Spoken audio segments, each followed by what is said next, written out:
নবী করিম সাল্লাল্লাহু আলাইহি সাল্লাম বিড়াল সম্পর্কে বলেন, ফাইন্না মিনাত তাওয়াফিনা আলাইকুম আত-তাওয়াফাত, বিড়াল তোমাদের বাসাবাড়িতেই থাকে, এইজন্য তার ঝুঁটাকে তিনি হারাম করেন নাই। বিড়াল যদি কোনো কিছুতে মুখ দেয়, তাহলে কুকুর মুখ দিলে যেরকম হারাম হয়ে যায়, নাপাক হয়ে যায়, বিড়াল যদি মুখ দেয়, বিড়ালের ঝুঁটা কি হয় না, নাপাক হয় না। এইজন্য বিড়াল পালা জায়েজ আছে, বিশেষ করে ইঁদুরের উপদ্রব থেকে বাঁচার জন্য, কিংবা এমনি আদর করে আপনি বিড়াল পালেন, কোনো অসুবিধা নাই। আপনারা সবাই জানেন একজন সাহাবী ছিলেন, নাম হলো আবু হুরায়রা, নাম শুনছেন না, রাদিয়াল্লাহু তাআলা আনহু। ওনার নাম কিন্তু আসলে আবু হুরায়রা ছিল না, ওনার নাম ছিল প্রসিদ্ধ মত অনুযায়ী আব্দুর রহমান। আরো অনেকগুলো মত আছে ওনার নাম নিয়ে, কিন্তু ওনার নাম পরে আবু হুরায়রা উঠে গেছে। কিভাবে?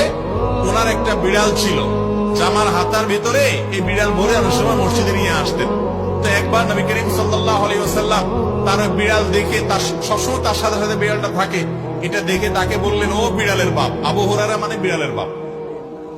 এরপর থেকে ওনার নাম হয়ে গেছে কি, বিড়ালের বাপ। আসলে কি তিনি বিড়ালের বাপ ছিলেন?